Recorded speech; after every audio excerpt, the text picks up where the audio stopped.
What is going on, everybody? Welcome back to another edition of Generational Sports.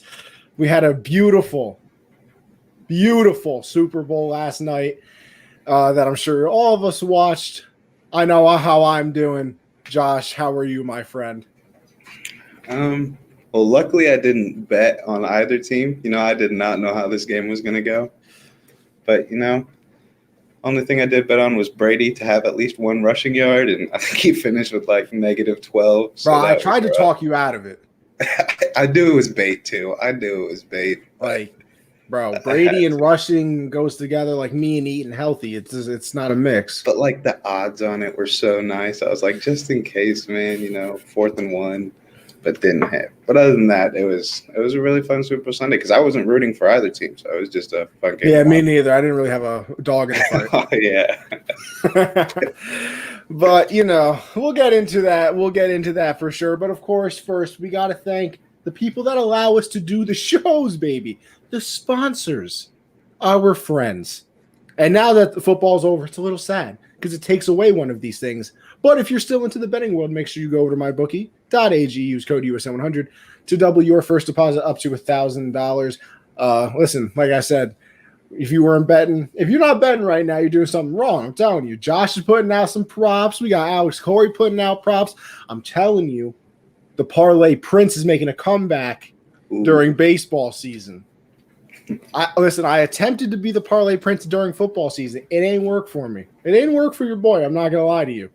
So you're welcome to everybody out there that bets that I didn't put out my parlays for football. But make sure you go over to mybookie.ag, use code US700 to double your first deposit. And since you will become a professional gambler by, soon, you'll be a professional gambler soon. You'll be hitting at that 53% rate that you got to hit at. You'll have extra money. So you'll go over to RxHemp-USN. Saves you 10% on your entire order. They got the premium CBD creams over there. I know everybody at Unwrapped is a big, big fan of them as well. Listen, they got the good CBD stuff. If you're a little sore from working all day, maybe you're like me, you're sore from laying down all day. But either way, you can get some nice CBD creams. They got the hot and the cold. You can go on over there. You'll feel brand new in the morning. Wow, I'm looking. Wait, hold on. I might have messed up. I think I didn't put the Unwrapped Twitter on the live, but I'll fix that. So don't worry. We'll be all right. We'll survive. But yeah, make sure you go over that. Check everything out over there. They're doing some great things. Oh, Josh, you going to fix it for me, buddy? Yeah, I got you. Oh, this is what co-hosts are for. Let me tell you something. When one person messes something up, everybody else is there. Oh, we got CJ over on the YouTube with the goats. Don't worry, CJ. I'm going to get to that. I got the jersey repped right now. It ain't no problem. It ain't no big deal. Trust me. But make sure you go over to Teespring/store/Unwrapped and check out the store that we got over there. Unwrapped has its gear. It's looking beautiful. Like I always say, got the sticker. I got a nice poster that I'm still waiting to put up because, your boy got to make some room out here, okay?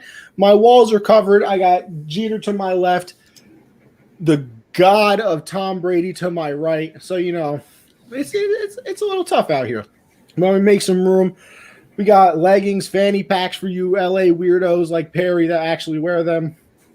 And then, of course, we got our own merch, baby. Gen Z got our merch. We got the mask. We got the shirt. And let me tell you something. They're beautiful. I wear my mask to work every single day when I'm greeting the customers. Telling them what's good, putting out some produce. Listen, if you're ever in New York, you need some fresh produce. I got you. I got you. I'm just saying. You need that lettuce? I got you. Not that type of lettuce, you animals.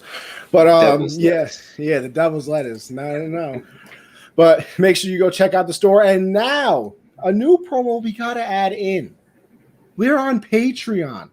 So make sure you go check out the Unwrapped, I believe it's Unwrapped Network or Unwrapped Sports. I'm not positive. If you ever need the link, make sure you hit one of us up at the network. We'll obviously get you that. But $1, you're just supporting the fam. $5, you get entered into a $10 Amazon gift card giveaway. And you also get entrance into our exclusive Discord chat where you get to talk with all of us, giving out bets, any type of sport you want.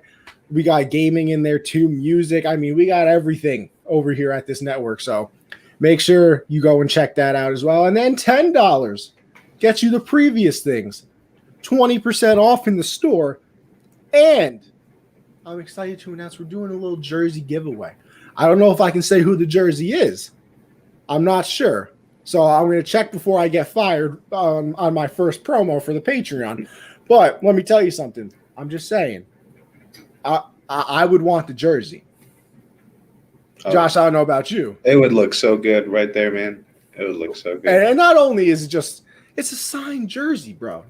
Even if you're just doing it because you want the jersey, a little $10 there, you win the jersey.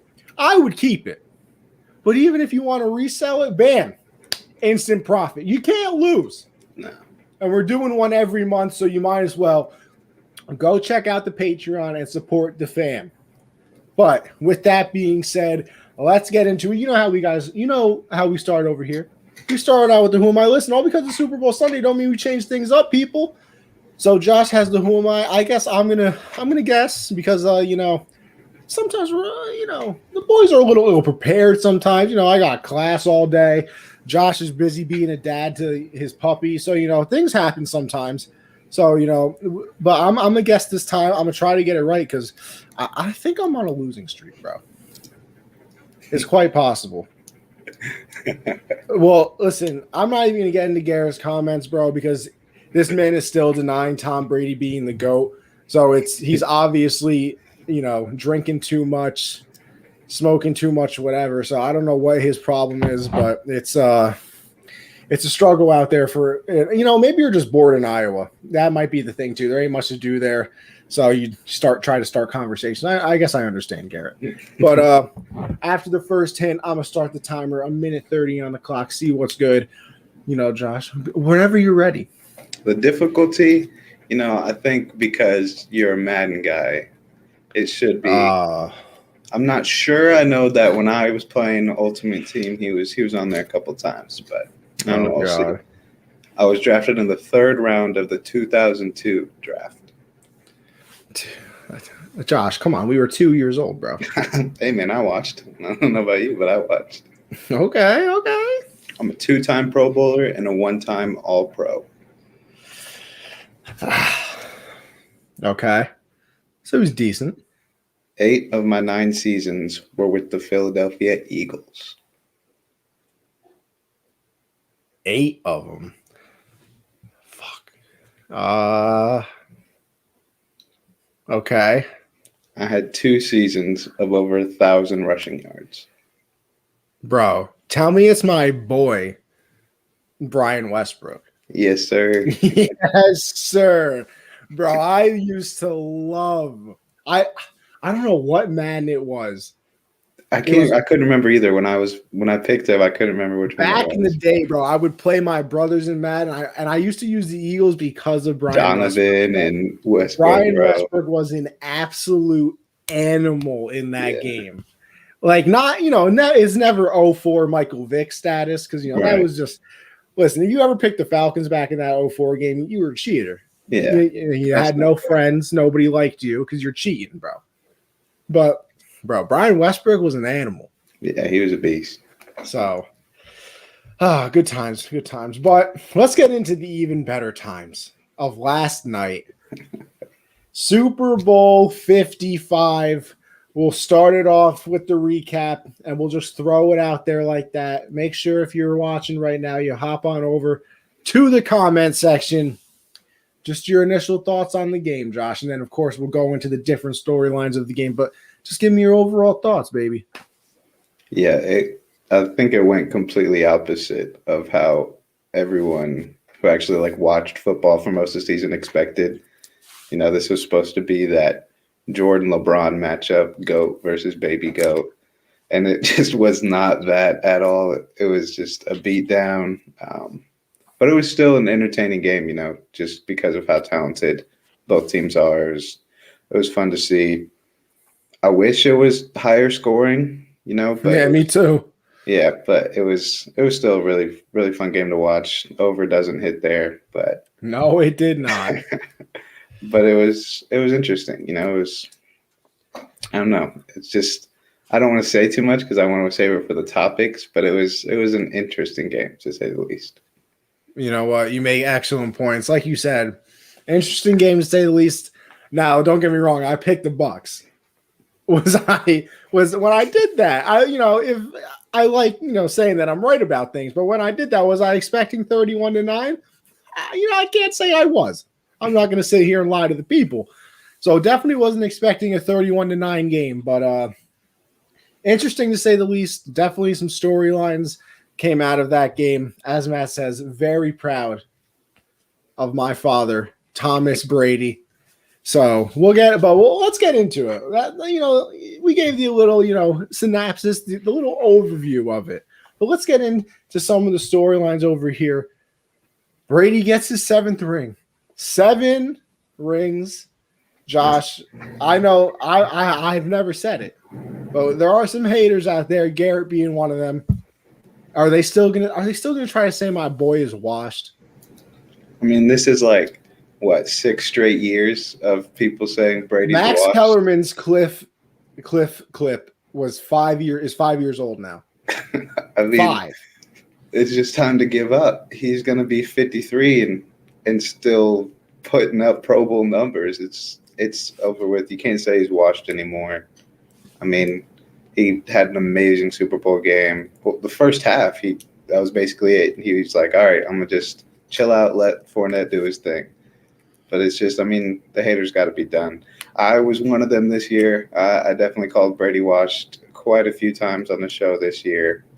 But, he's the GOAT. Can't say it anymore. So, who is it, Connie? I believe that the answer to this question is Thomas Edward Patrick Brady Jr. Just saying. I believe that is the correct answer. Now, if this was a test, I know I would come out with at least getting one right. Yeah, definitely.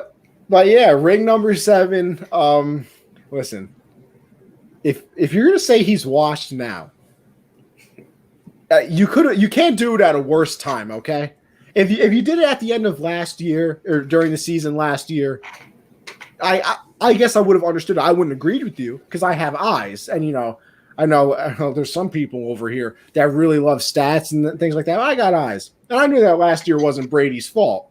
I think if we threw me and you out there, we could have gotten the same separation from cornerbacks as the Patriot wide receivers did. This man, Julian Edelman, had half a leg playing on an injured knee. N'Keal Harry runs with bricks in his shoes. It just wasn't a good time. So, listen, if you want to call Brady washed now, you just don't like the man. You want nothing. You hate him. And listen, if I wasn't a Patriots fan and a Tom Brady stan, I would hate the guy too. I really would. 7 Super Bowls. Man's been in the league for 21 years, 20 of them being actually healthy because he, tore his ACL that one year. He's been to 10 Super Bowls. Like, I would get to – you get fatigue. I saw a stat. Tom Brady has a better chance of making a Super Bowl. He's like 46% than Steph Curry does at making a 3. He also has a better chance to play in a Super Bowl than Mike Trout does to get a hit. That's just insane, man. That shouldn't be real. It's not real. Josh, I get a hug from you, bro? Yeah, virtually. I heard that. Love that. See, don't hate Brady. I respect the greatness. Me and Alex, me and Alex working on a little Tom Brady project. Corey as well. So, we'll keep that under wraps right now. But we might be working on a little Tom Brady project ourselves. Just saying. They hate Brady because they aren't Brady and can never be. Listen, exactly. You always hate greatness. Look at us. We all hated the Warriors for that little bit because they were good. Like, they really didn't do anything to make us hate them besides being good. Yeah, except for the part where KD went there. Well, yeah, but then you can hate KD. Those 3 I hated them, but the 2 prior. And I see. I was steady with it. Like, I liked them when the first year they won the chip. The second year, I was like, all right, I still rock with you a little bit. Then us being Thunder fans, KD went there, and I was like, really? You know what I did with this jersey? Whenever he got traded, I covered up the 3 with blue tape and put blue tape over Durant, and that's when we got Oladipo.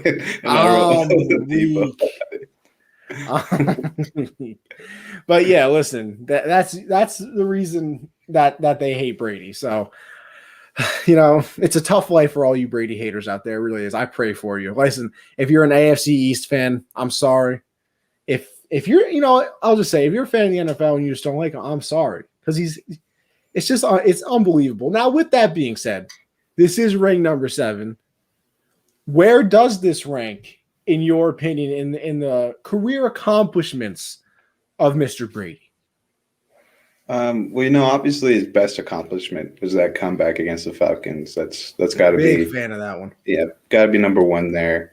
And then I think the second one's got to be his first Super Bowl, you know, because nobody really knew him and he just sort of got thrown in the fire. But I think this one's right there at number 3 because you look at his playoff matchups. After Washington, he took down Breeze, took down Rodgers, the MVP, took down Mahomes, you know, the best quarterback. I mean, that at age 43, and he was putting up good numbers. It's insane. So I think this is probably his third best playoff run, Super Bowl win. I would put it up right there just because of the age, man. I mean, that's insane. Listen, I'm going to go full prisoner of the moment here. I'm not going to lie. I probably am. I might be incorrect on it. Before this, I did say 28-3 was definitely number 1. I mean, bro, 28-3, 3 minutes in the third quarter. I don't really know. You can't really go wrong with that answer. So if you put that above it, go ahead. Listen, I'm even a big fan of the one that I think is underrated in the Seahawks Super Bowl. They were down 10 in the fourth quarter, 2 touchdowns. I believe he had like 210 yards in the fourth quarter alone. So he's got some moments, but if we're talking just the journey to get this ring and the career accomplishments, I'm putting it number 1. And I put it at number 1 for a multitude of reasons, and a lot of them of which you said. First of all, he's 43. Nobody has done this at his age. He has 2 Super Bowl rings at the age of 40 plus, which I don't really know who else is going to do that because I don't know how many people are going to play that long. I mean, he's been in the league for 21 years. So definitely, and listen, it's football too. We're not talking about the NBA. We're not talking about the MLB where, you know, there's not too much contact going on there. You're getting hit. I mean, listen, they protect the quarterbacks a lot. Yeah, absolutely. But he's still getting killed on some plays. I remember, you know, whenever Brady did something bad, people used to just send me the gif of him getting absolutely molly-whopped against the Bills. So there's definitely that. But like I said, age of 43, and then I really want to go into the journey of getting there because there's so much that goes into this. First of all, you're going to a brand new team, obviously. He left us. I still blame Belichick for letting him leave and not wanting him back. Different story for a different day, whatever. Obviously, we all know what's going on in the world right now with the coronavirus. So you have that. There's no preseason. So you're not getting that down, you know, the timing and things like that. Minimal training camps and OTAs, stuff of that nature. I mean, they basically had to, in a way, sneak around in the offseason to try to get timing down.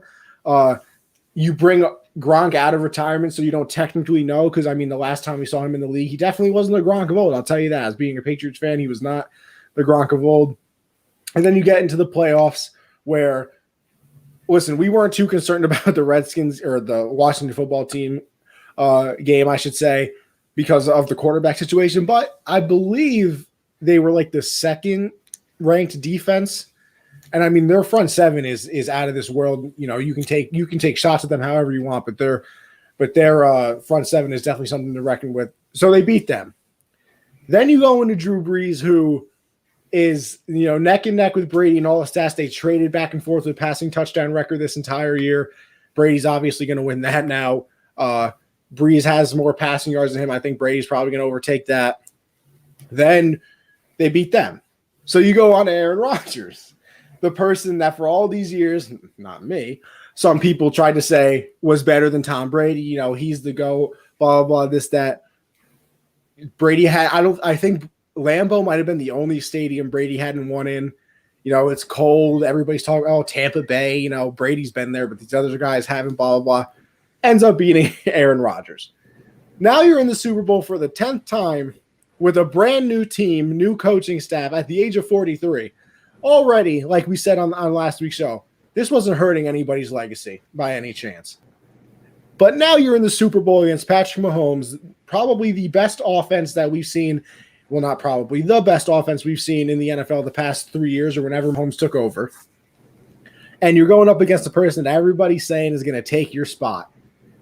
You know, Mahomes is baby go. He's going to go back to back. And then just like Brady did in 03, 04, blah, blah, blah. And, well, he absolutely did not go back to back as we saw last night. So, I mean, just the journey in itself, I really think that this ranks at number one. Like I said, I could be prisoner of the moment right now. 28-3 is obviously up there for me. And I think for everybody, I think the Seahawk one is underrated as well. You bring up a great point with the Rams one. I mean, it was the greatest show on turf. You even see, I always look back at the old Super Bowls and things like that. You got Madden up in the commentary booth saying, please just play for overtime. And Belichick and Brady said, no, thank you, went down the field and set up a game-winning field goal. So I said, if I put it at one. Now, do you think I'm crazy? Nah, because it's really impressive, but I do think you're a prisoner of the moment. I don't think anything beats that. No, it is fair. 28-3. A 28-3 is just unreal, man. With 3 minutes left in the third quarter, down that many scores. I mean, that's just, and then you get to overtime. I mean, they didn't. That's even tougher to get it done in overtime. So I think that should be number one. But you're not crazy for putting this one at number one. Yeah, it was impressive last night. It really wasn't. I mean, we're getting into other things as well, but definitely wasn't just Brady. But with that being said, you know, it was funny last night when he's getting the MVP trophy. You know, he already saying, yeah, I'm going to come back next year. Like, what do you think, you know, to Jim Nantz? So, listen, they got some free agents, absolutely, but Brady's coming back. Arian said that he was coming back. I don't know what they're going to do in free agency, but we can cross that bridge when we get to it. Right now, can the Bucs repeat?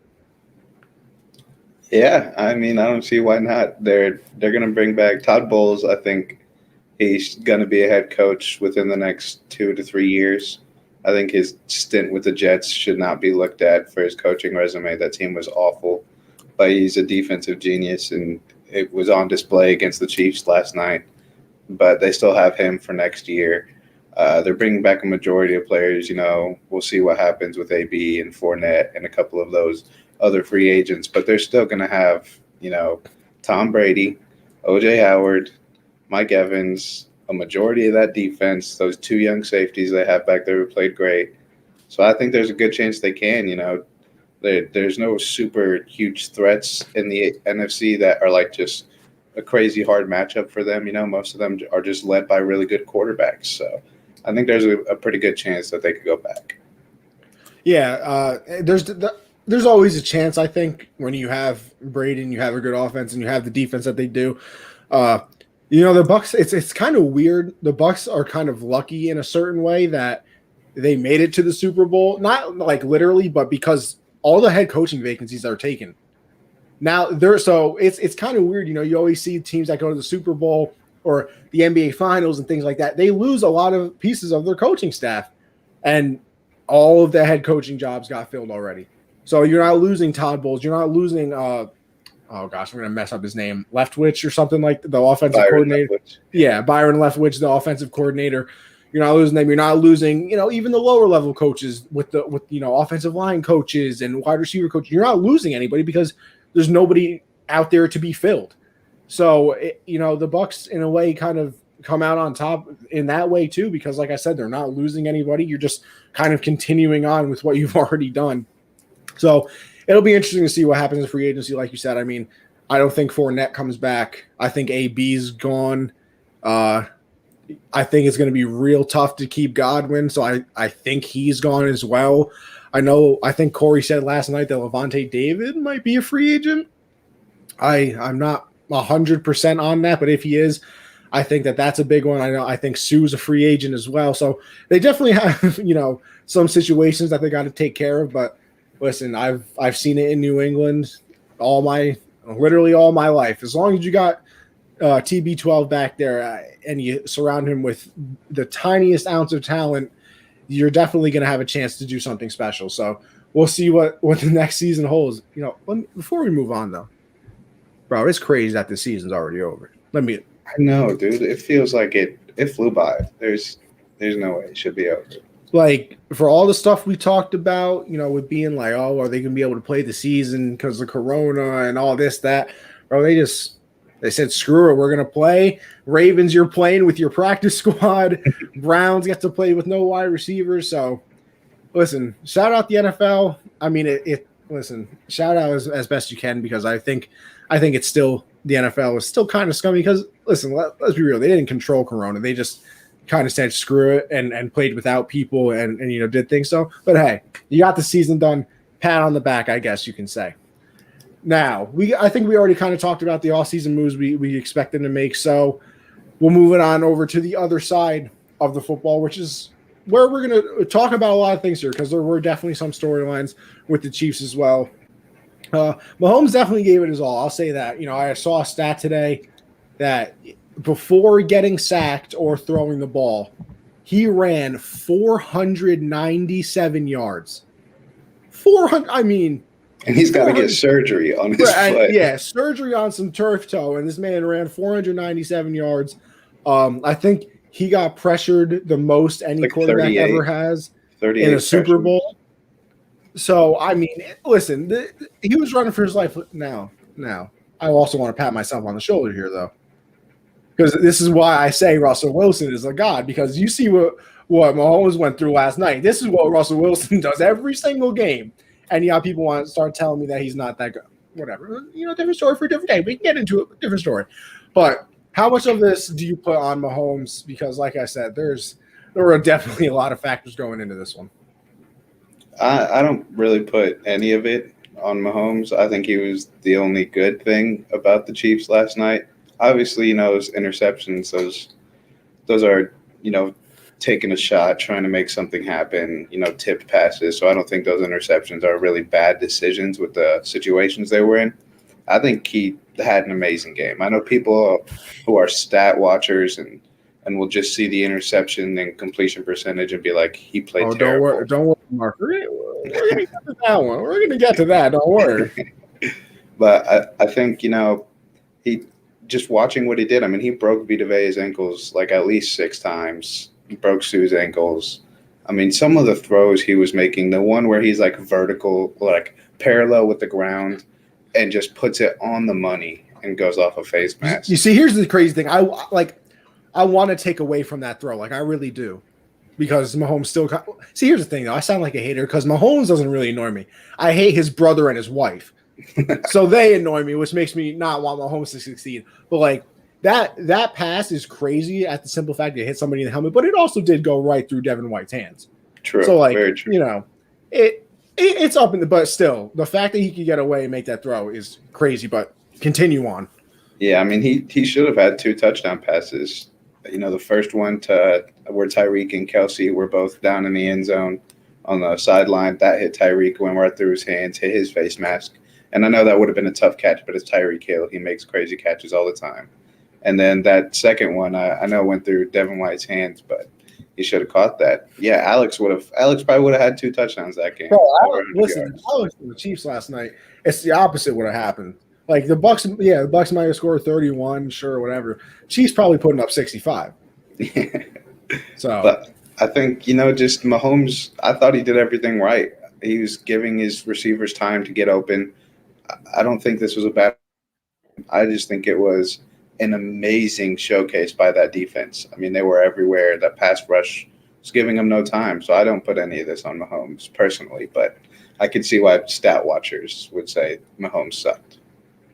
Yeah, that's the thing. You don't really put this on. You shouldn't put it on Mahomes, and that's where the history comes in, and it's going to be bad for him because you look at the stats, and I mean, no touchdowns, 2 interceptions. I think he only threw for like 200 something yards, but he didn't cross the 100-yard mark until like a couple minutes into the third quarter, and a lot of those yards at the end of the game were garbage time, so it doesn't really matter.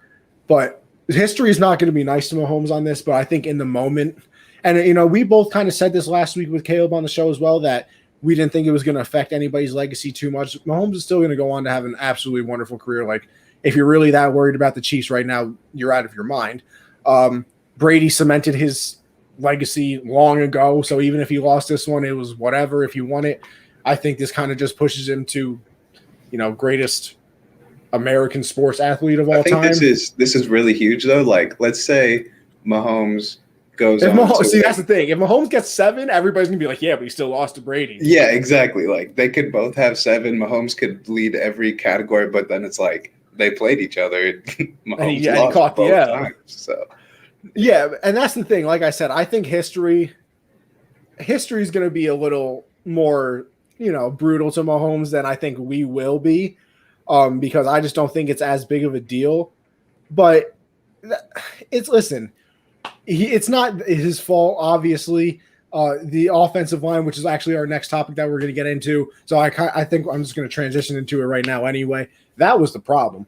I mean, and I think everybody said it going into the game anyway. If you listen to any of the shows on this network, if you just watch, the normal sports news with, everybody, ESPN, Fox, whatever you want to watch, I think they were missing both of their tackles. So they moved like their right guard. yeah, Wisniewski moved from like right guard to like left guard or something. To one of the tackles. Yeah, and then the center moved to like right guard. Yeah, It was weird. it was the weirdest like mixed match. Like, here's the thing: when I hear, and listen, I'm stupid, so maybe I'm wrong, Josh. Maybe, and you can tell me otherwise. When I hear the left tackle goes out, I'm like, oh, the backup left tackle is going to play. Like, Yeah. that's what I was expecting. Not for them to pull some chess type of moves and put the center at left tackle, and like, I don't know what that was. I mean, I don't know if they just don't have backups because they're paying everybody, $10 million a season. So it's definitely a little odd, but it was the offensive line that was the problem. I think it was the offensive line, and we're also going to get into this as well. I think it was some of the coaching, for sure, but I can't put too much on Mahomes. I think the only throw that I think, like, I was like, wow, he really didn't make that one, was it might have been like their first or second drive when he overshot Hardman. That was the one throw he made all night where I was like, really, Mahomes? I was like, come on. Like, that was the one I thought he could have made. But I mean, we say that he could have had 2 touchdowns, and the simple fact is those 2 touchdowns would have been amazing plays. Like, the fact that he got that throw off. Well, listen, there was 2 incompletions in that game that might be the greatest incompletions of all time. Oh my God. God. One where he threw it to the left pylon of the end zone. That is, because that's hard to do, like, just standing in the pocket. It's hard to get that back pylon. And he's sprinting to the sideline, turns and flicks it, and it's right there, literally almost a touchdown. That's just one of the greatest stars I've ever seen.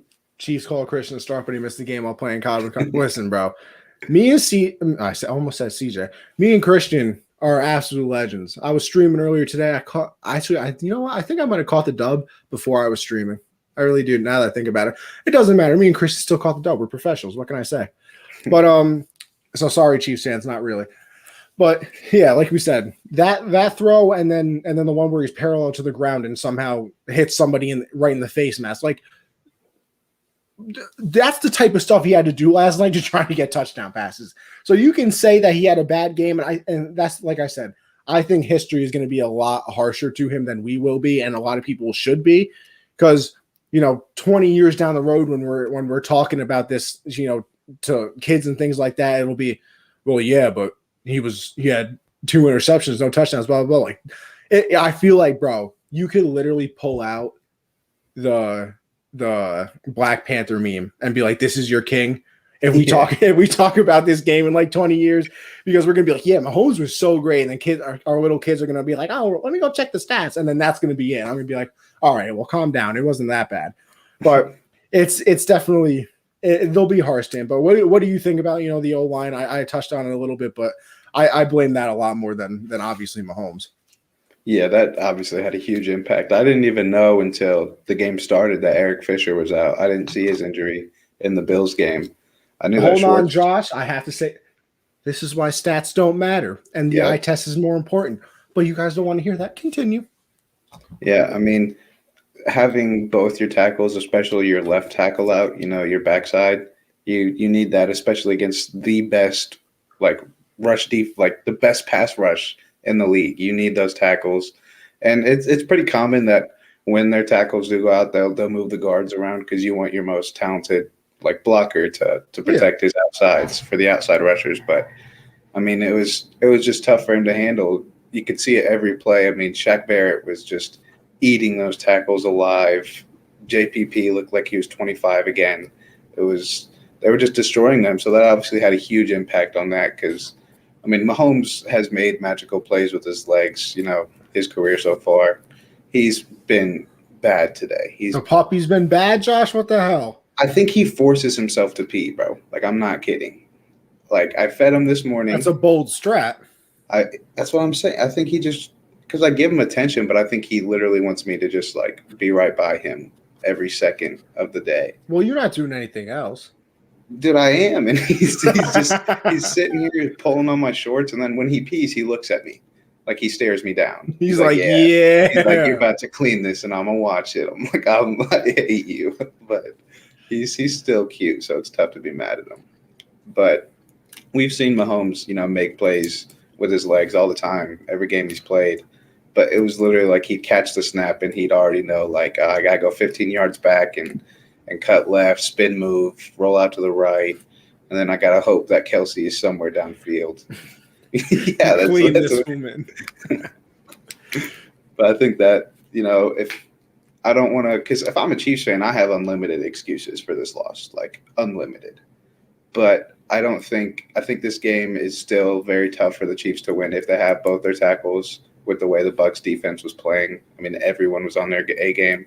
Even the guy that got cooked for 200 yards by Tyreek. Didn't even mention his name last night. No, he played good. He played well. I mean, he was all over Tyreek for most of the game, and he played well. So I don't think that the O-line would have really changed the outcome. I think the Bucs still win. Probably would have been closer, but you could obviously tell how tough it was for Mahomes without having both his tackles out there. Yeah, absolutely. It was a struggle for that team 100%. And I want to get into the coaching, but I think that we're probably going to go back and forth between the Bucs coaching and the Chiefs coaching. So I just want to ask this before we move on. And I think the answer is pretty easy. They have to just suit up. But what do you think the Chiefs need to do to get back to the Super Bowl? Listen, people are going to come back from injuries. Their offensive linemen are not going to be, disabled, like they were in that Super Bowl game. They don't have to really do anything to get back to the Super Bowl. They have to put their uniform on.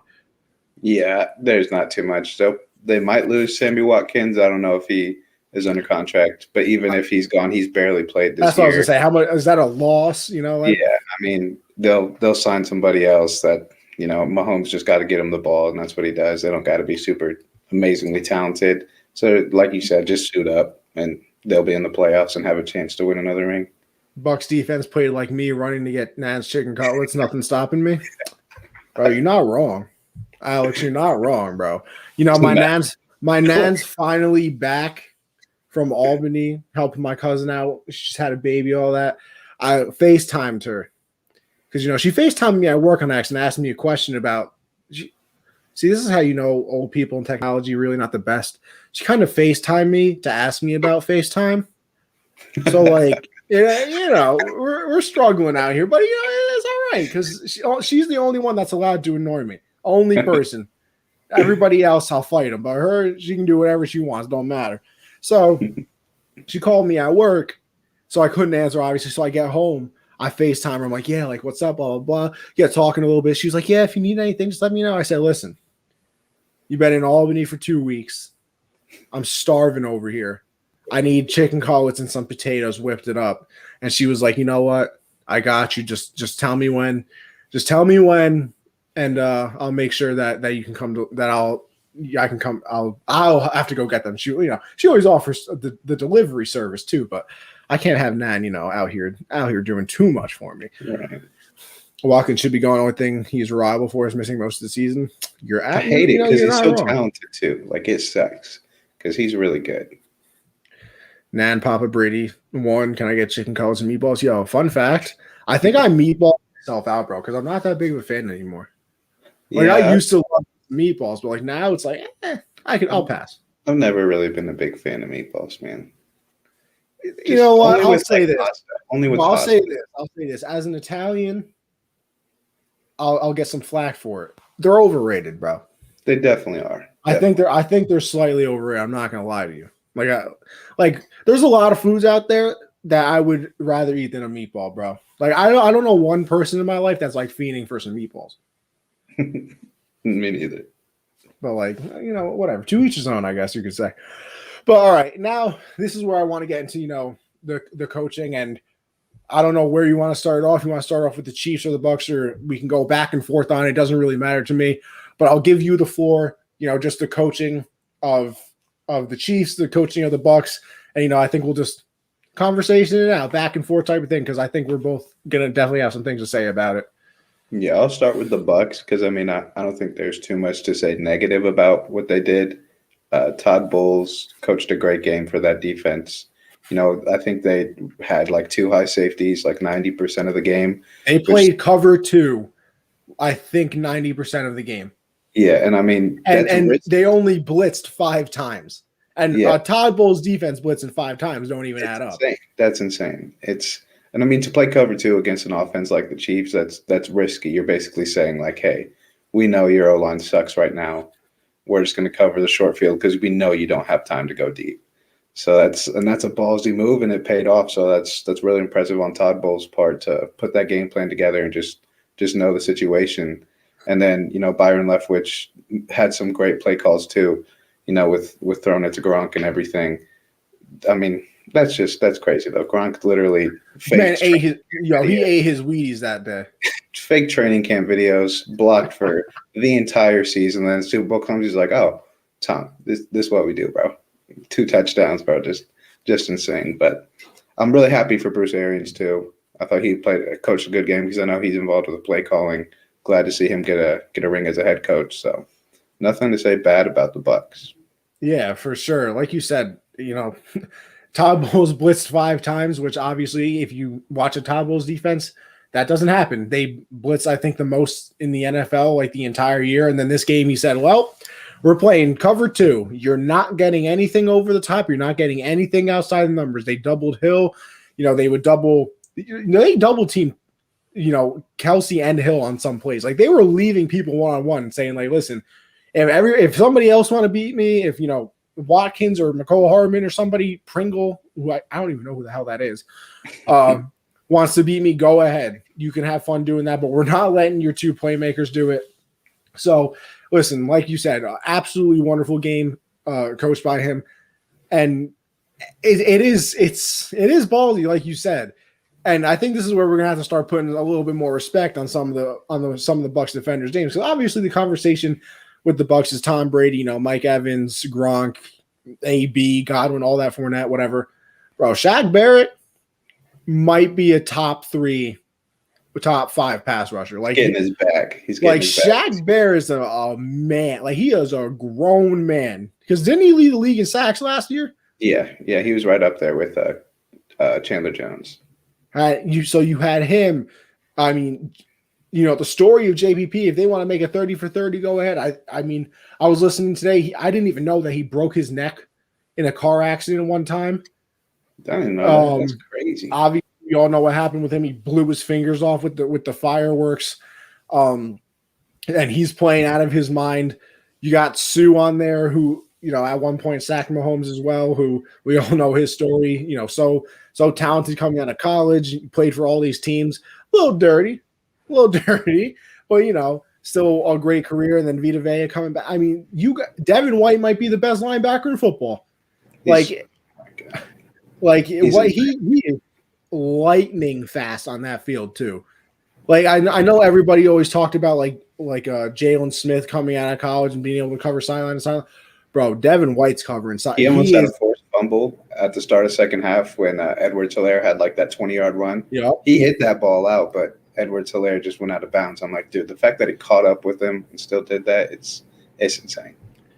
This is also JPP is undefeated in the playoffs. This is true.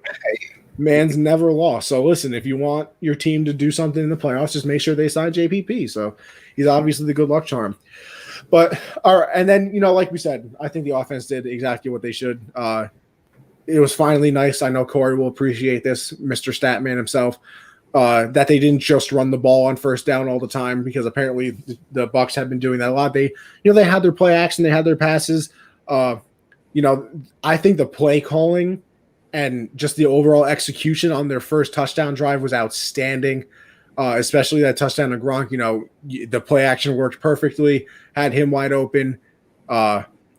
Brady throwing it to AB in the corner at Tyrann Mathieu, which we can get into that as well, because after we break down everything, I want to go over the petty moments of the game, because listen, let me tell you, that might have been my favorite part of the entire game. So we'll break down everything, but we got to get into the petty moments. Oh, I love it.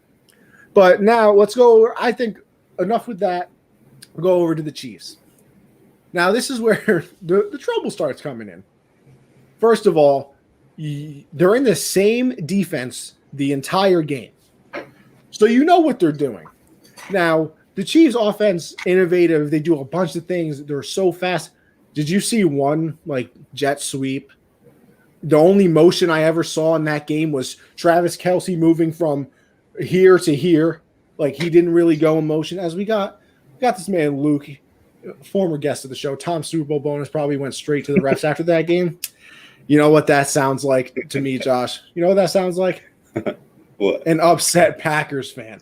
This man was in my group chat last night talking about this was Rodgers' year. I had to run to the store and actually get him some tissues. It was just unbelievable. So Luke a little salty over there, but don't worry. Maybe the Packers will get one when Rodgers retires. One of these days.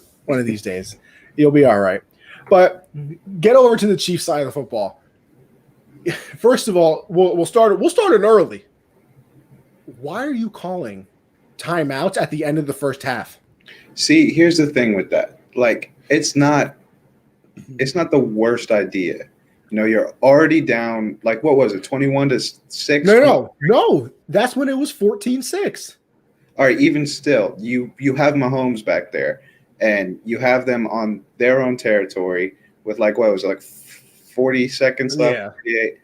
I get calling the first one. And this is the exact argument I was going to make.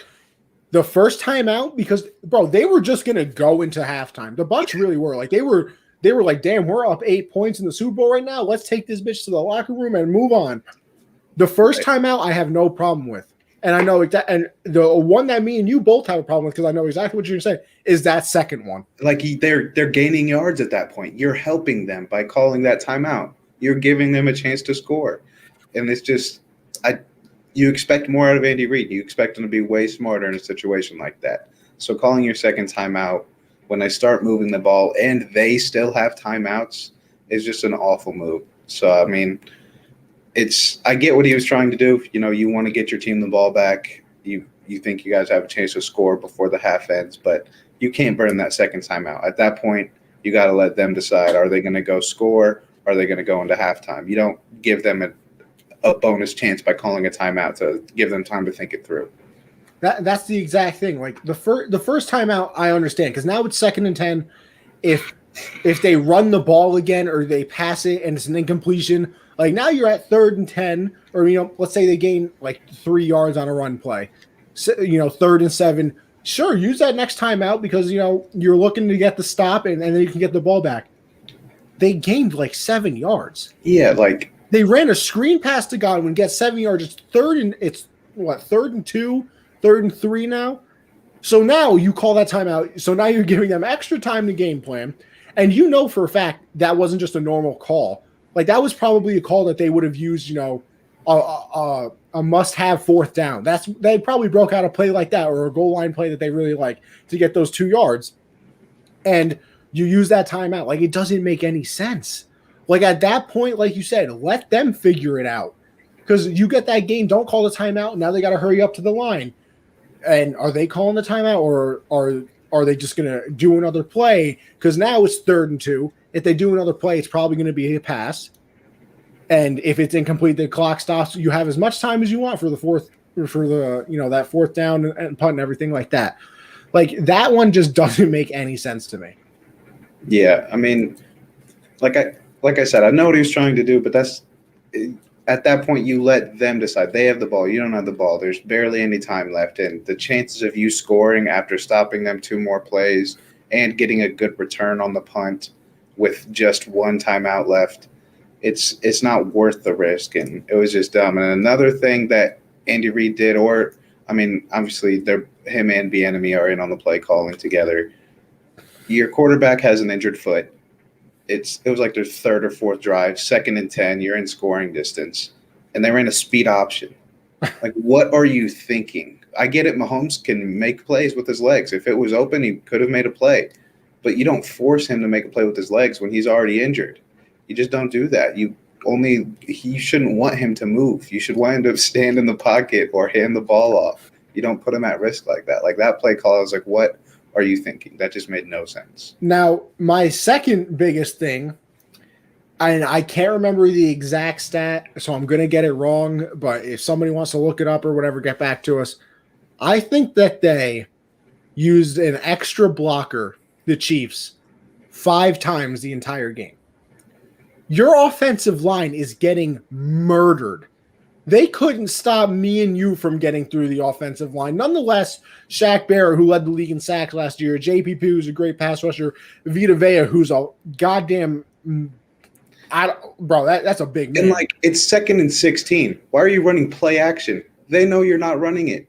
Just let Edwards-Helaire block. Just send him to block. And like, here's the thing. So you're getting mollywopped on the offensive line. And you never think, you know what, maybe we should keep our running back in this play, add that 6th blocker. Maybe we'll keep an extra tight end on the field. Maybe we'll bring in an extra offensive lineman. Like, I didn't see any that's my thing where I kind of realized Belichick is ahead of other coaches. Bro, if you go back and watch the 3 years ago, right, when the Patriots were in the Super Bowl against the Rams, but the game before that when they did play the Chiefs, go look back at that game. Those 3 third downs that they converted in overtime, every single play before James White went out to get the pass, he chip blocked somebody. Every single time. He goes out of the backfield, he runs over, hits the left end, and then goes out for the pass. Every single, I don't know why you wouldn't do that if you're the Chiefs. Like, bring in the extra lineman. Have your running back just chip somebody. Because we know what Mahomes can do. Give him time to do it. And you know it's Shaq Barrett coming off the edge. You know it's JPP. You know it's not going to be easy. Yeah, that's the thing, too. It's not like this was a surprise. No. This isn't like, some 7th-round pick that is starting for an injured Shaq Barrett all of a sudden turned into prime Lawrence Taylor. Like, we knew Shaq Barrett and JPP were good. It's not, like I said, it's not like some no-name came out in, the woods and was like, oh, yeah, I'm going to take over the Super Bowl this time. Like, that did not happen. Like, you gotta chip block or something. And then the third thing for me is they made no adjustments on offense. Nah. Like, I understand if it ain't broke, don't fix it. But let me tell you something. It wasn't broken that game. It was destroyed. Yeah. It was blown up. You remember that show when we were kids, Destroy, Build, Destroy? Yeah. Bro, that was when they used to take the sand trucks and dump all the sand on it and just absolutely demolish it. As we got, our leader, Perry, in here. What's good, my brother? But yeah, I know that the Chiefs always go for the home run ball, 30 yards downfield to Tyreek Hill. Bro, they're playing cover 2, which means the middle of the field is open. Yeah, they didn't even run try. Run a crossing route. Run a crossing route. Run a curl route with Kelsey in the middle of the field. Run an option route. Kelsey really never went more than 10 yards. He was doing hooks the whole game. It didn't make sense to me. I mean, listen, this is true. Josh does have the fire jersey collection. It is straight heat. I got to give him credit on that one. But listen, we're not football coaches, but I think you just have to make an adjustment. It wasn't working in the first half. And here's my thing. We've seen the Chiefs down before. Obviously, every single game in the playoffs last year, even at 24-0 against the Texans, it was still they could come back. And then they actually did it, which, kind of shocked us. But we were still, I don't know if it was just me because, I'm a Brady fan. I want him to win. At no point yesterday when they were down was I like, oh, yeah, they're just going to turn it on, go on, 18-0 run like it's a basketball game and come back and win this game. At no point did I ever think they were in the game. Because they showed no signs of anything working. Like at halftime, I was like, all right, you just can't count them out really because it's Mahomes, it's the Chiefs. But after their first drive in the second half, I was like, this is over. They're doing absolutely nothing. They're just like, basically, we're going to give it to Edwards-Helaire. He's going to have a good run. And then we're going to just let Mahomes get demolished the rest of the drive. Like, it just didn't make sense. That's the thing. Like, I felt like they never – because wasn't one of the drives that got them into field goal position, weren't they, like, strictly running the ball? Yeah, Edwards-Helaire had, like, 3 straight runs and got, like, 40 yards. It was – like, and that was the thing, too, listening to, oh, gosh, I can't remember. Oh, Undisputed. Shannon Sharp, listen, knows a lot more football than us, said you have to run the ball on cover 2 and make the safeties drop down. So then you can take the over-the-top stuff.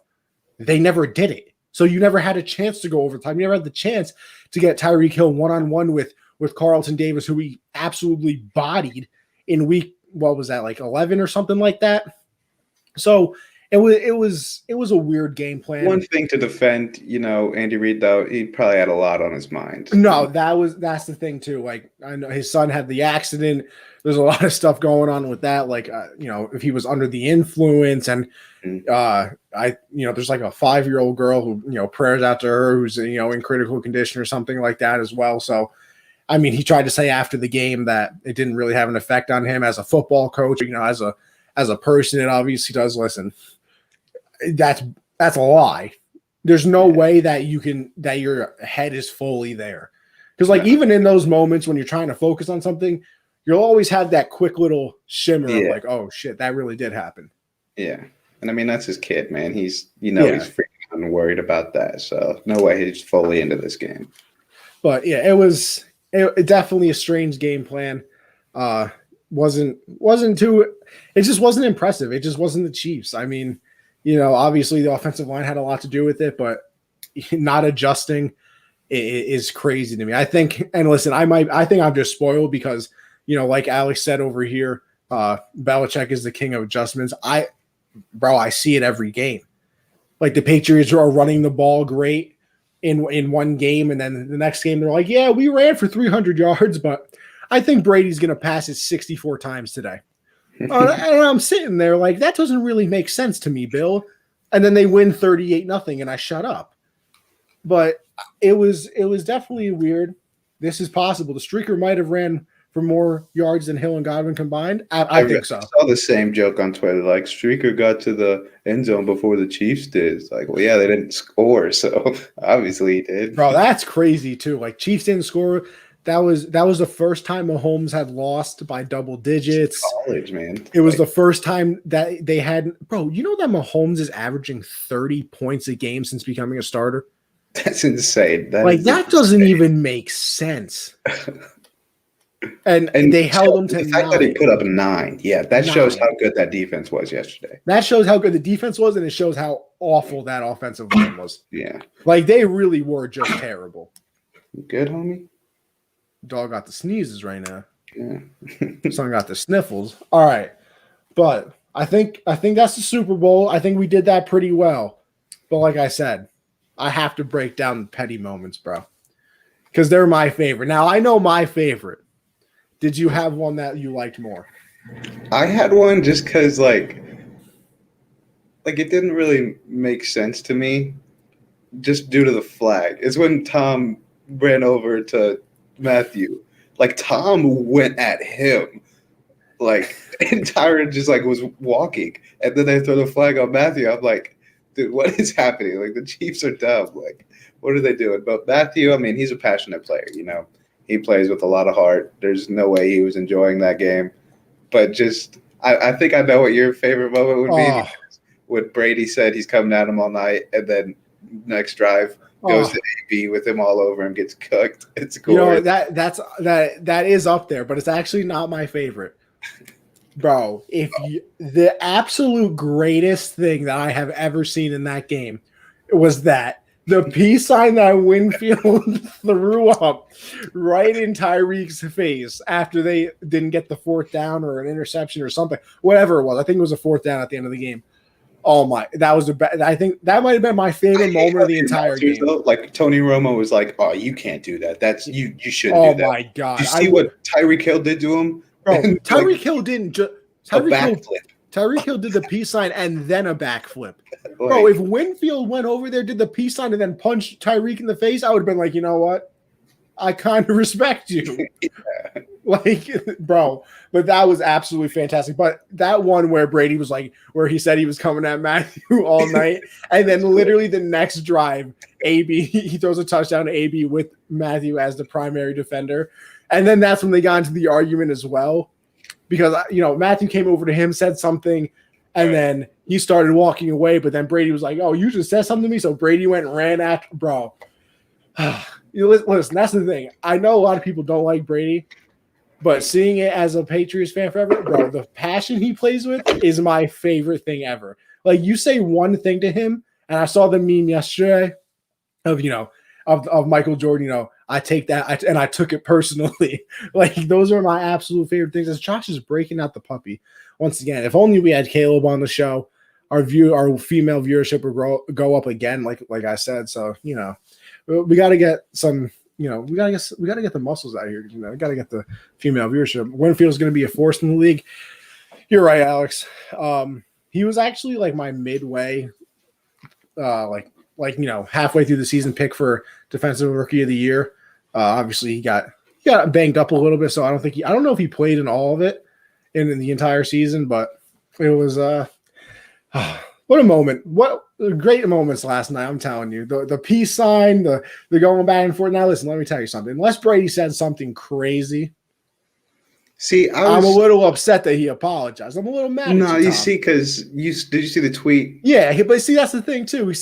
He said something that he won't repeat. And I don't think Brady would. Brady's not gonna say some racist stuff like that. Brady ain't breaking out, the word that you can't say. He ain't breaking that out. First of all, because I don't think he would. And second of all, he was mic'd up in that game. There ain't no way he wasn't mic'd up.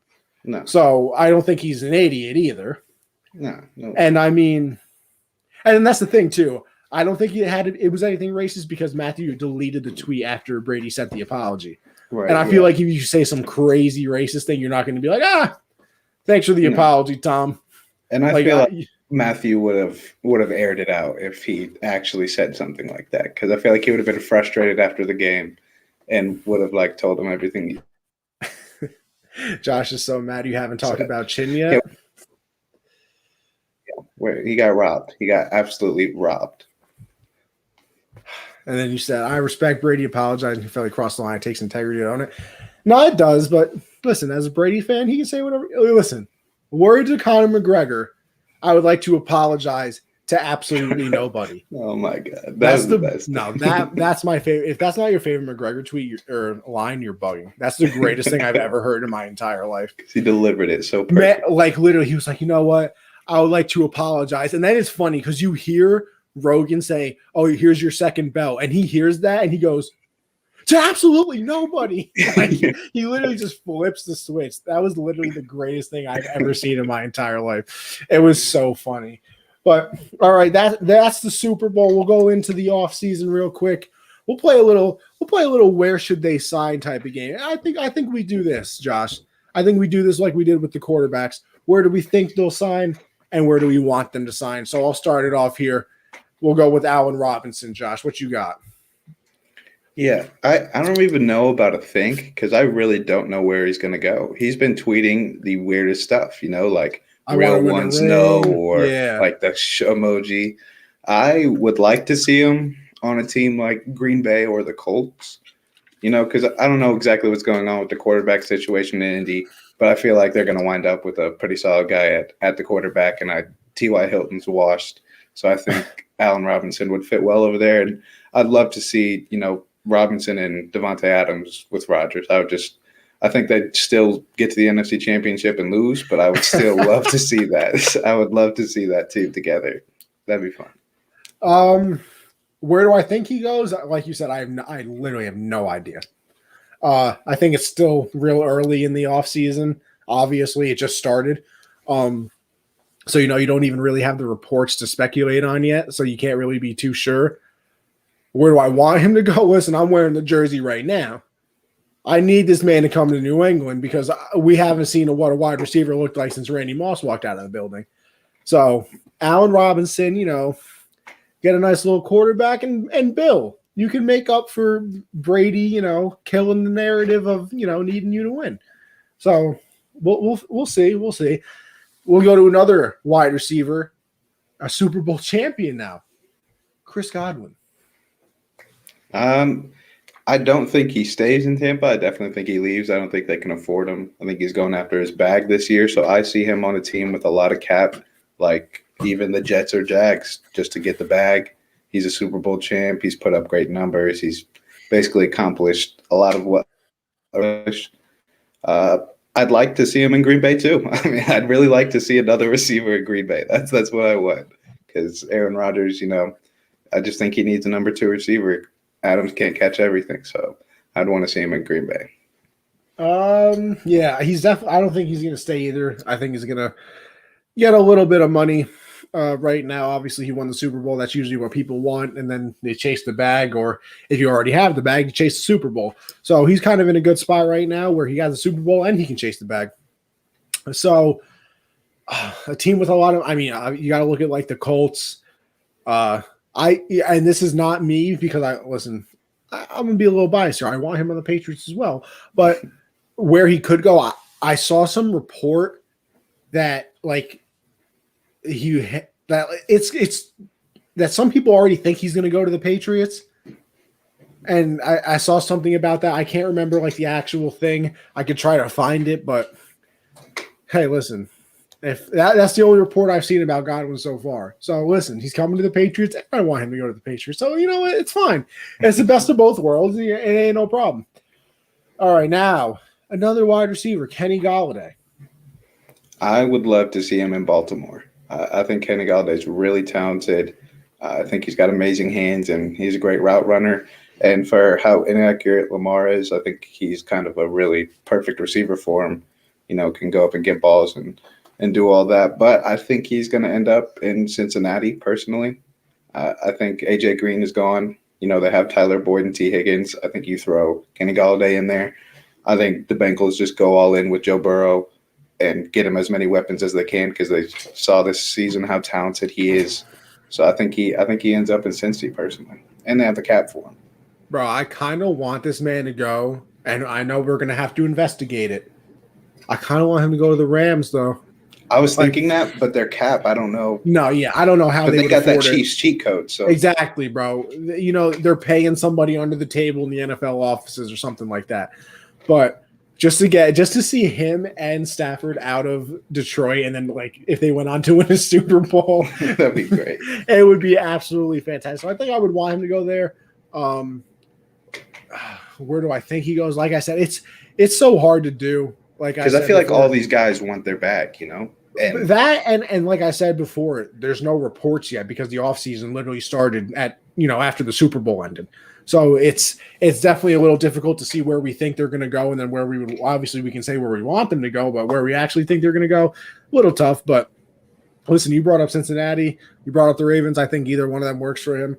The Packers as well, obviously. As much as Rodgers annoys me, seeing him with the second wide receiver along with that, bro. Here's the thing too. I want to see how good Adams can be when you actually have to account for another wide receiver on the field. Yeah, because right now, they're looking at him, and he still had 17 touchdowns or whatever he had, and all those yards. So he was still an animal. But imagine if they had another wide receiver you actually had to look at on the field. So it'll be definitely interesting.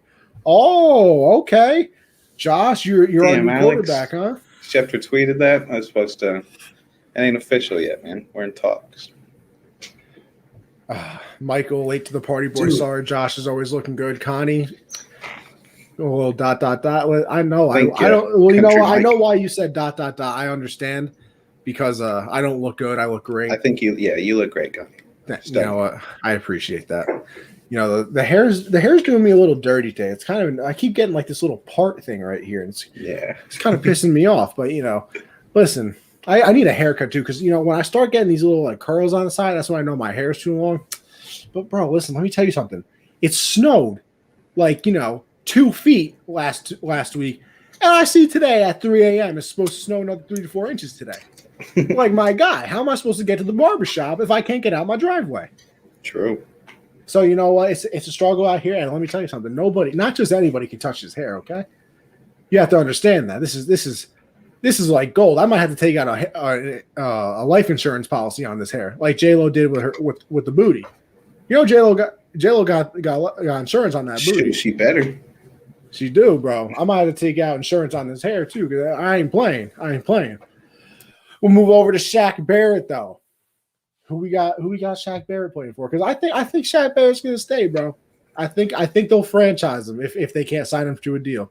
Yeah, I think he stays too. I think he should be number one on their priority of a player to keep because of how young he is and how much he's done. Oh my God, stop, dude! You're trying to chew up my cords.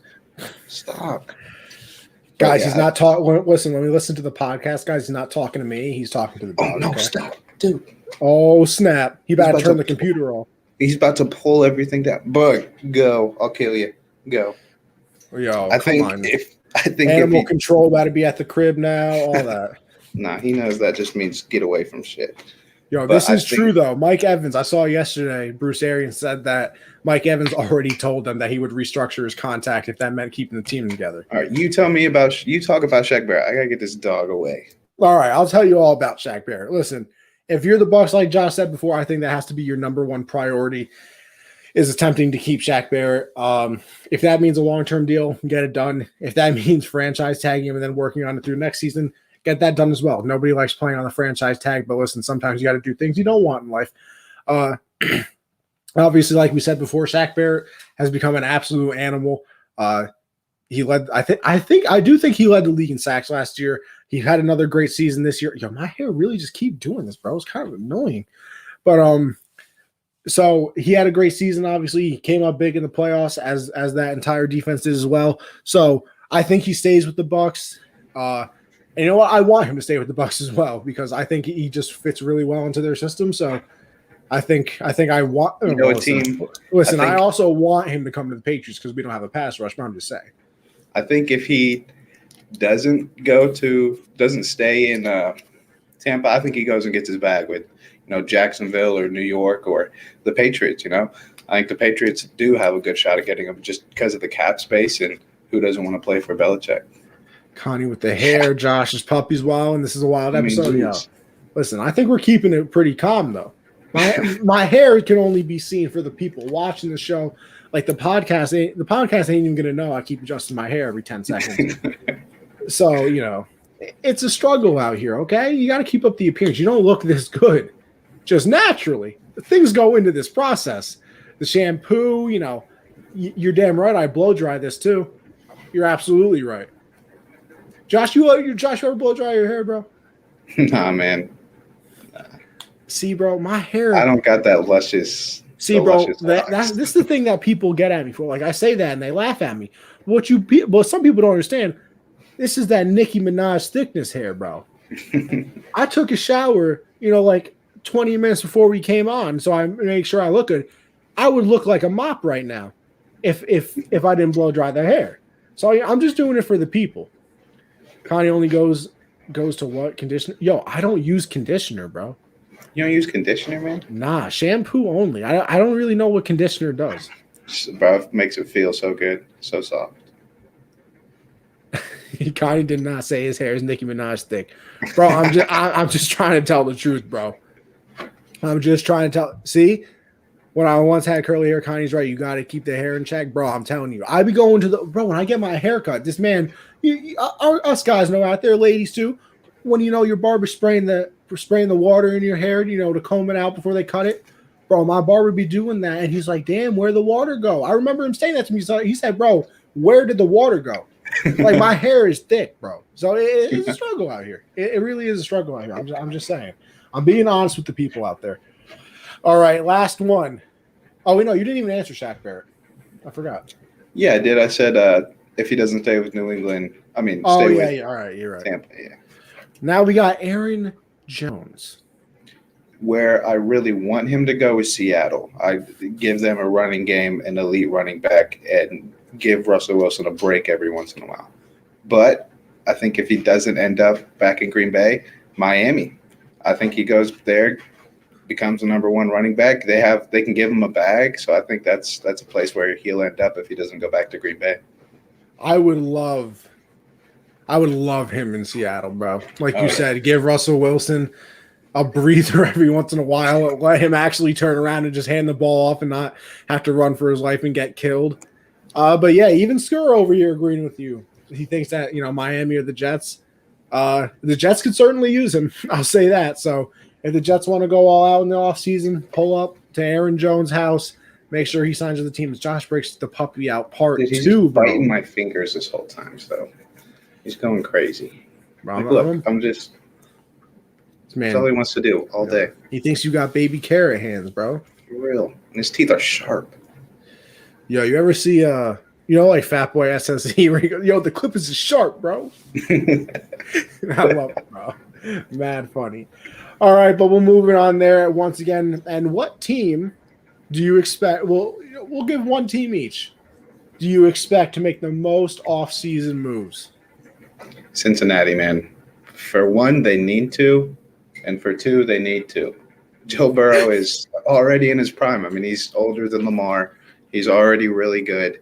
He's going to keep getting killed if you don't go out and sign the best lineman possible. For the people that are going to listen to this podcast and not watching live, bro, this dog is literally playing Hungry Hungry Hippos with Josh's hand right now. He's crazy, bro. I'm telling you, this is all day. This is all day. Like he doesn't run out of energy. Man's wilding right now. But yeah, I think Cincy needs to go all in. Just get everyone they can. I'm thinking optimistic here. And I'm just going to be a homer and say the Patriots, bro. That's why I didn't say them, because I knew you'd go with them. We finally got cap space. We got some nice draft picks. Like, please, I'm begging you to sign a wide receiver. Listen, this is what I want. I said it before. The perfect offseason is spending all the money on offense since Bill doesn't know how to build an offensive team, and then let him draft his, Central New York, Alabama, triple A linebacker that all of a sudden turns into Lawrence Taylor on the defensive side. Like, let him do that in the draft. Have fun. But for the offensive side, for the love of God, please just spend the money. You got the money for a reason, bro. Don't be scared. It ain't you got to put it somewhere. You have to spend the money. You can't keep it, Bill. So just spend the money and make your boy happy. But with all that being said, the NFL season is finally over. It is over. Of course, we're going to still talk about it. Don't you worry, you NFL fans. We'll still talk about it because the NFL is that one sport that's kind of relevant all year round. So me and Josh, of course, are going to continue talking about it. We still got free agency.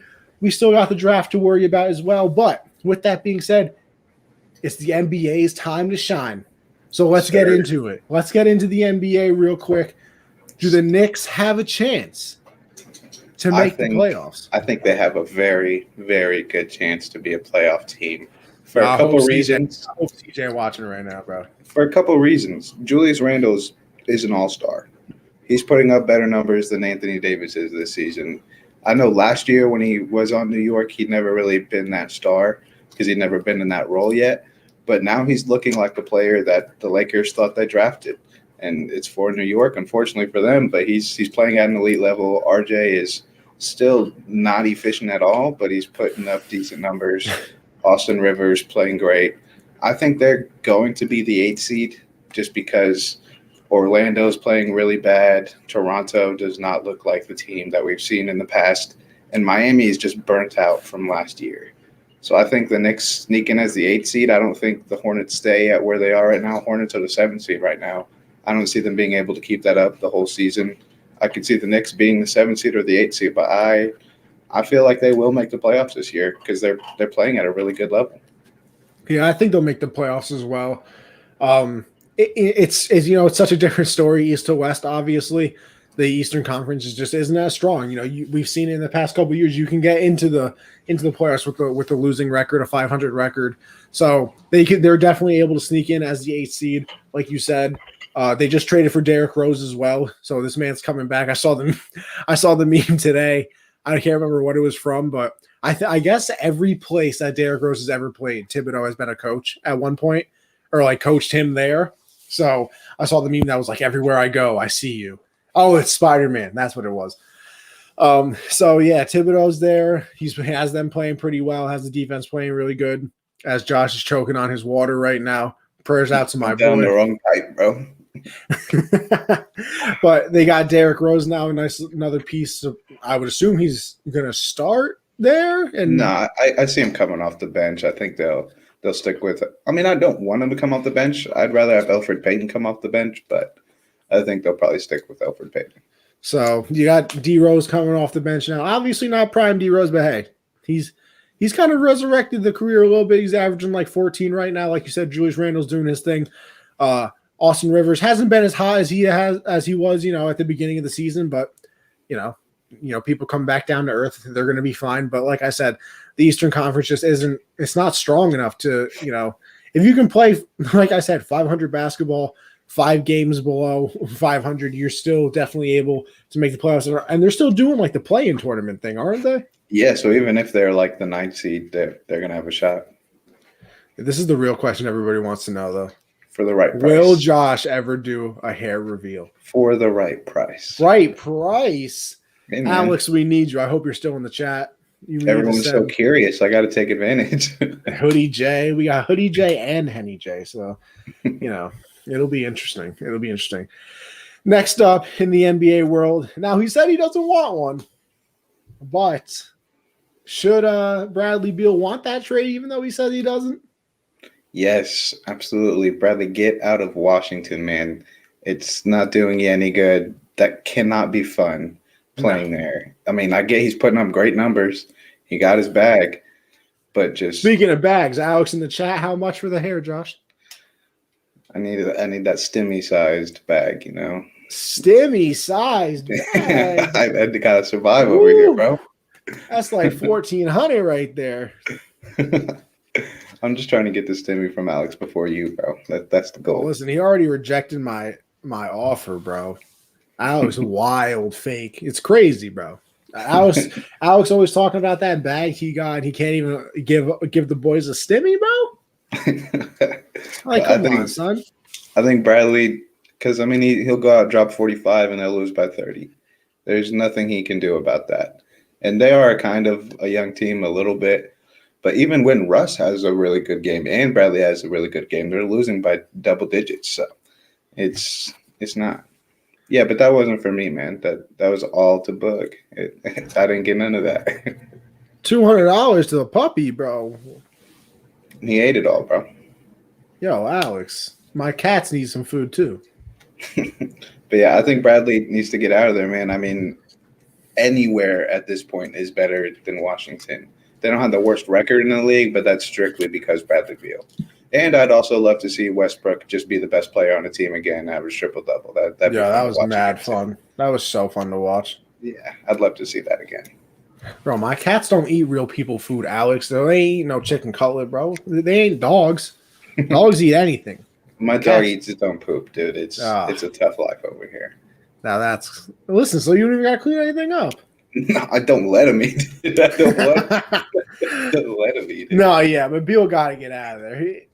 I mean, bro, I think I saw at one point that like they had lost like 5, some ridiculous number of games in a row. He's literally doing it right now. That's an interesting development right now. He was actually playing with it. He wasn't eating it. What a guy.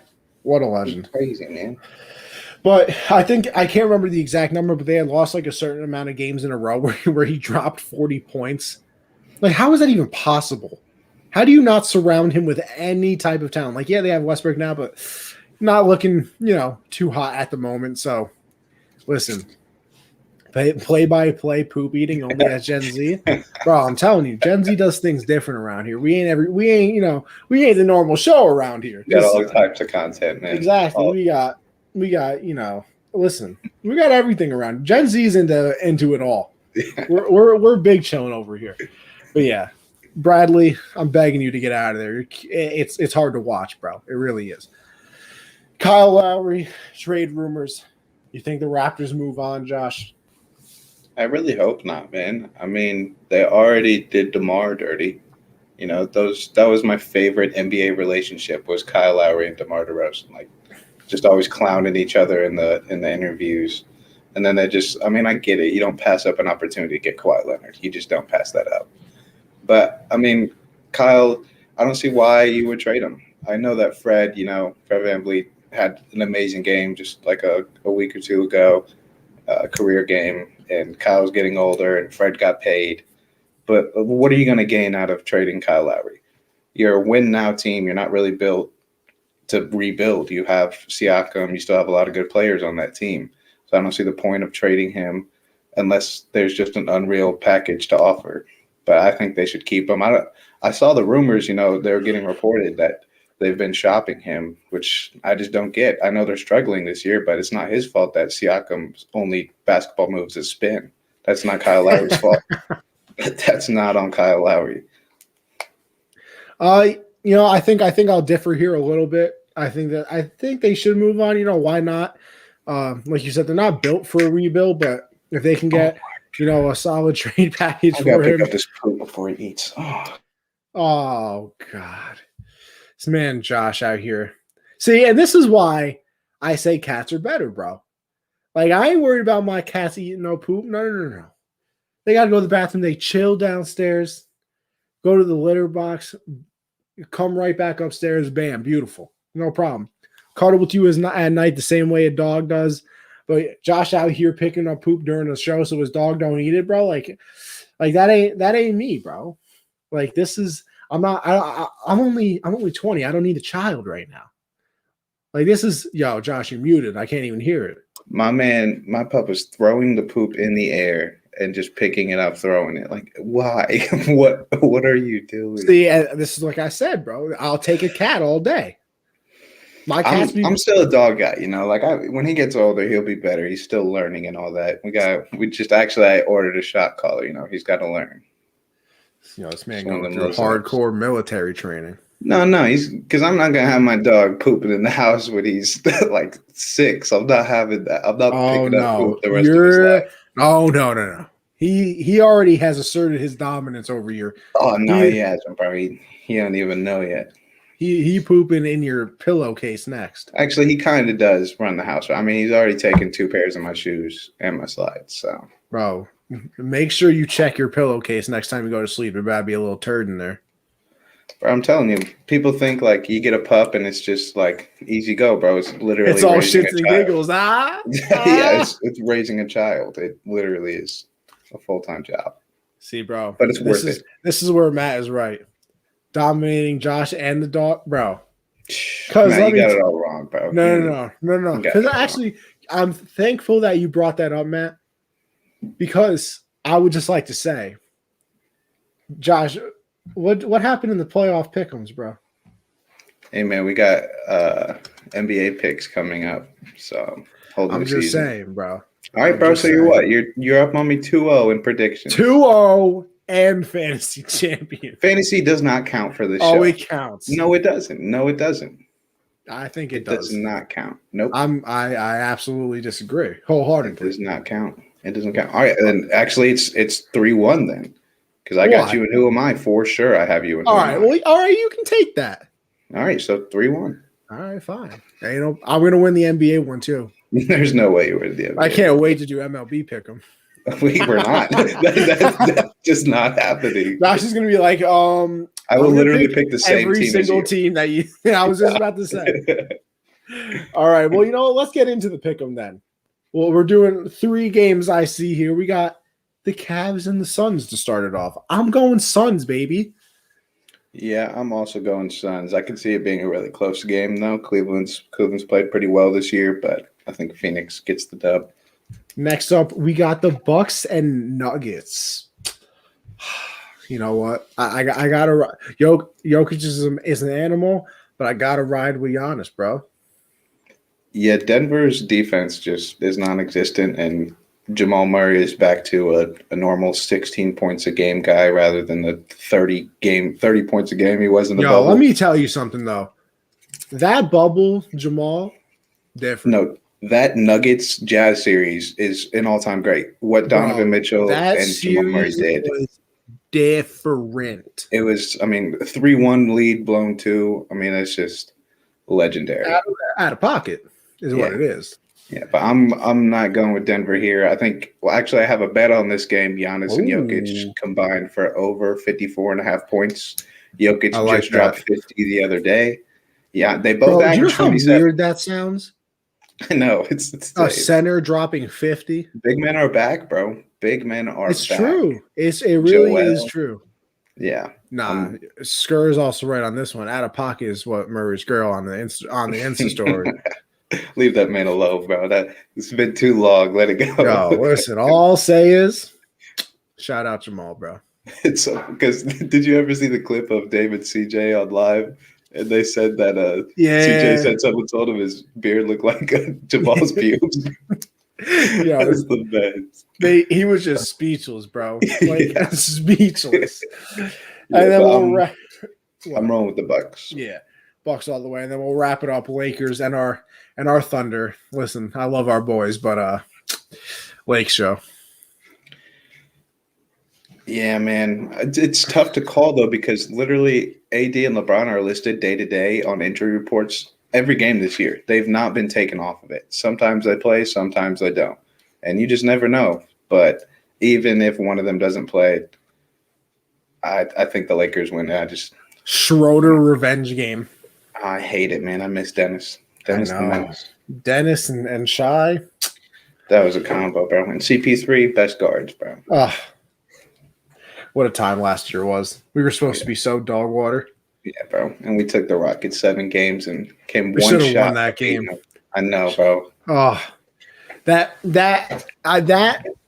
last play of the game still rides with me, bro.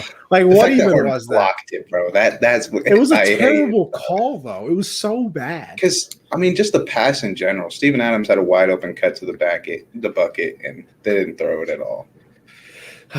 It's a tough life out here, but. Before we wrap it up, of course, we have to do maybe one of my favorite segments ever. And Stop the Cat, baby. This is where we get to call the people out, call each other out, whatever we want. So, Josh, the floor is yours. I don't know, honestly, man. I think we agreed with a lot of stuff today. Yeah, I don't got nothing, man. I think we agreed on literally everything on the show. I thought you were going to say that I wasn't going to win the NBA segment, so I was prepared to defend myself. But I don't even got to bring that up. I'll let my picks do talking. But it don't even matter tonight because we picked the same teams tonight. So watch, we're going to go 0-3 too.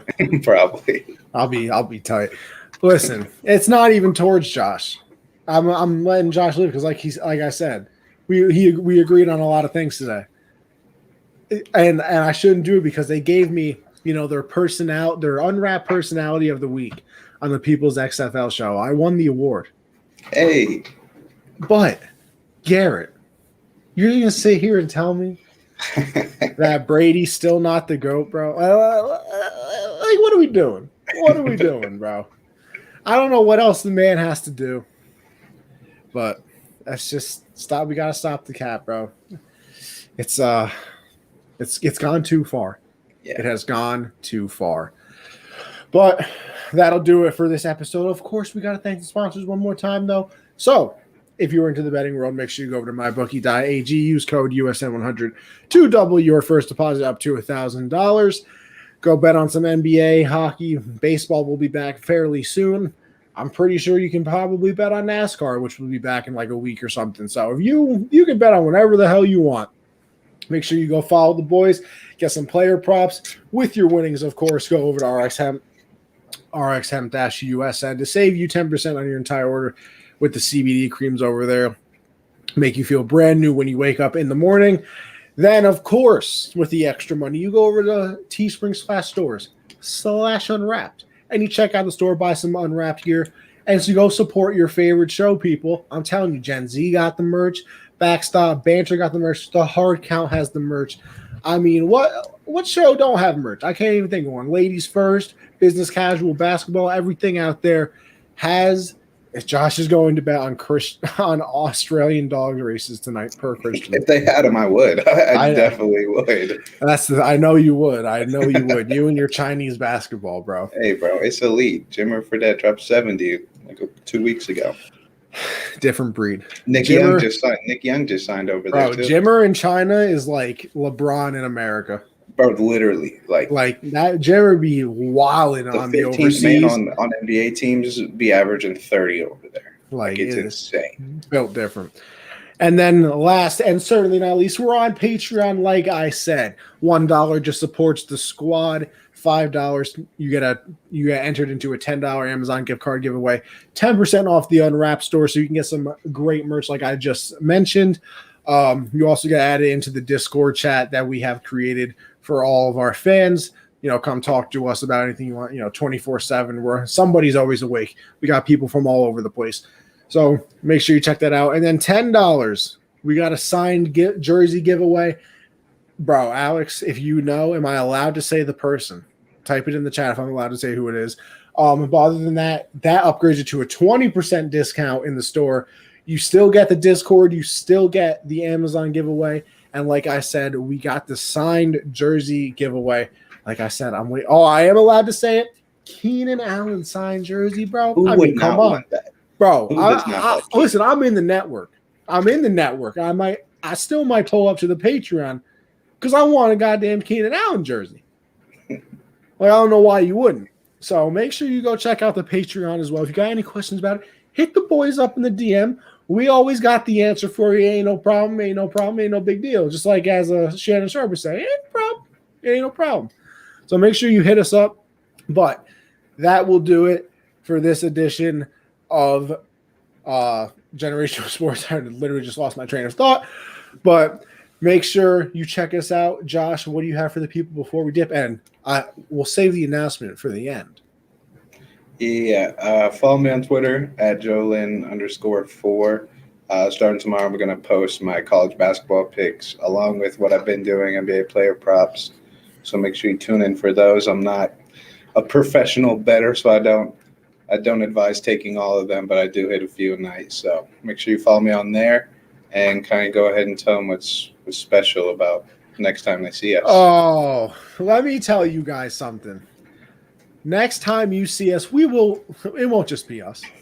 We'll be joined by a very, very special guest. Now, listen, I can't believe the man answered me. I'm just saying.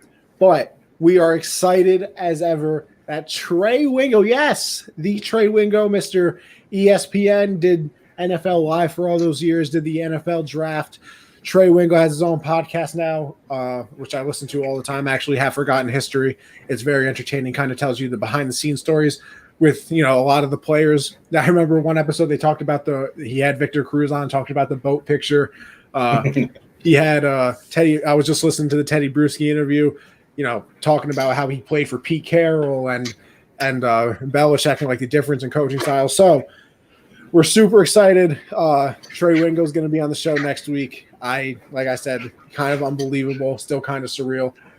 Hasn't really set in for me yet. I think next week when his face pops up on the StreamYard, I might be a little shook. So yes, make sure you tune in next week. Trey Wingo live on the show for you guys. But yeah, super excited. Like I said, you can check us out.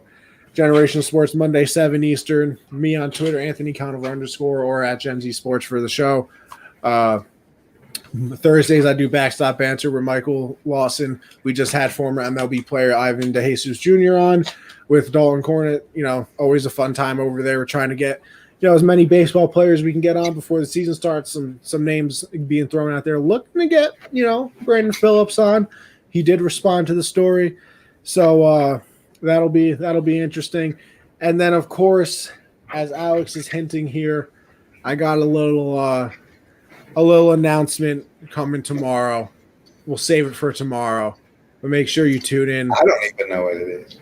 Make sure you tune in to the hard count on Tuesday. A little announcement for the people out there.